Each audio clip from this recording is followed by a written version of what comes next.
Hello, what's up sa inyo mga idol? May naisip akong prank. Nope.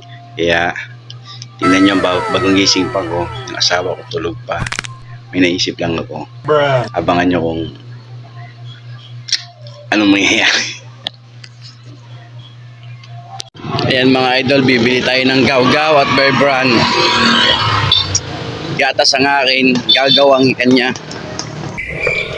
Palit ako saka swakto na Bear Brand tapos Gawgaw.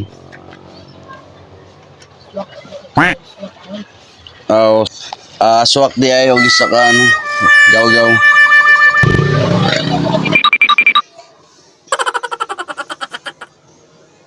Ayan mga idol, pasensyaan nyo na, bagong gising pa tayo mga idol.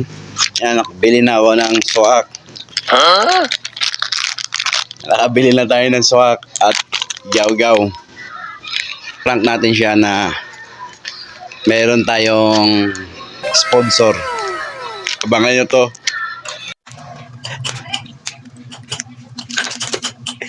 Tulog kasi siya, kaya yan, titimplahin natin, sasabihin natin press me.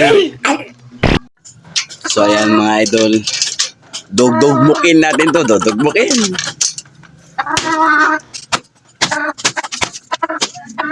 Yan, sa labas ko siya dinugmok.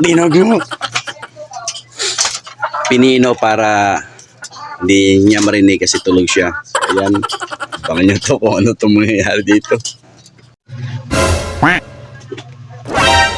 Yan mga idol.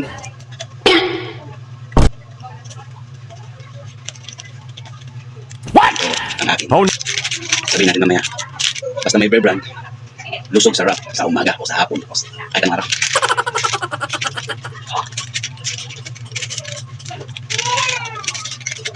Yan, salamat sa sponsor. Mga idol, natin natin tubig. Hey! Nice.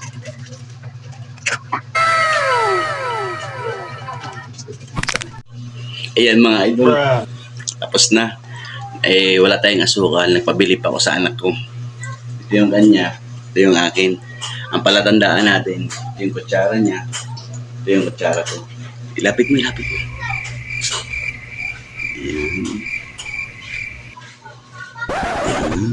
Ayan mga idol. Ito yung pinabili ko na asukal. ₱5 lang to kasi wala tayong stock. Yan, lagi natin.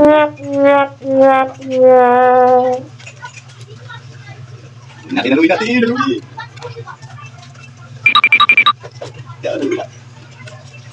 Ito yung akin. Yan.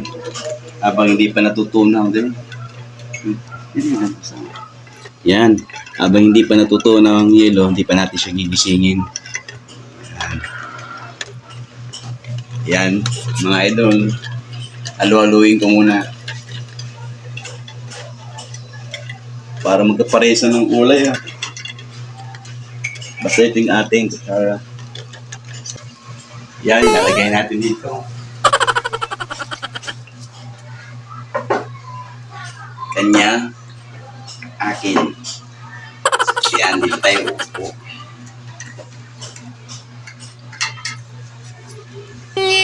Para samahan nyo ko dali. There's yan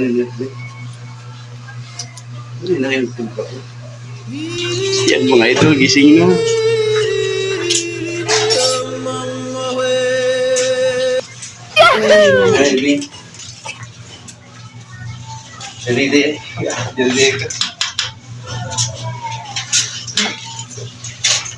Yan, salamat sa nag-sponsor sa amin, sa Bear Brand. Sabay kami, sasabihin namin, basta may Bear Brand, masustansya. Andre, hawakan mo na yung sayo. Basta may Bear Brand, masustansya.